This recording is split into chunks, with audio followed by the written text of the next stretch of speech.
Guys, sa mga motorista nga pala at yung mga nagdi-deliver, malimit po kayo maligaw dito sa lugar na ito sa Mamplasan, sa may Calax. Yung tinuturo sa West Calax, yun po ay yan po yun, Calax Expressway po. Pag motor po magdi-deliver kayo, yung katulad ng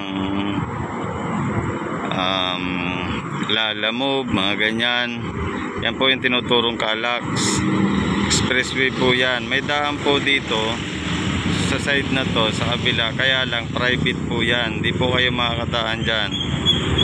Paki-alert na lang sa mga nagdi-deliver na pag yung tinuturo kasi sa west, ito yung Calax,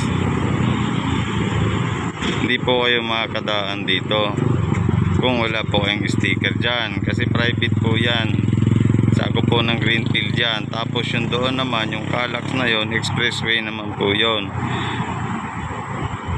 kaya malimit. Ang daming nagtatanong dito sa akin lagi, ang tinuturo nga sa Waze, yan yung Calax na yan, yan po yun, hindi po kayo makakapasok dyan. Ito private to, pag-aari ng Greenfield po yan. Pag wala po kayong sticker, di po kayo makakapasok, no?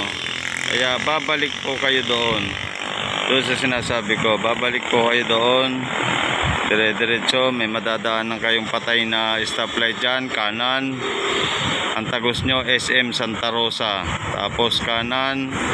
Pag nadaanan nyo yung overpass, kanan, dire-diretso yun papuntang Nubali. Kung tutusin dito, shortcut talaga dyan, kaya lang private dyan, hindi kayo makakadaan, no?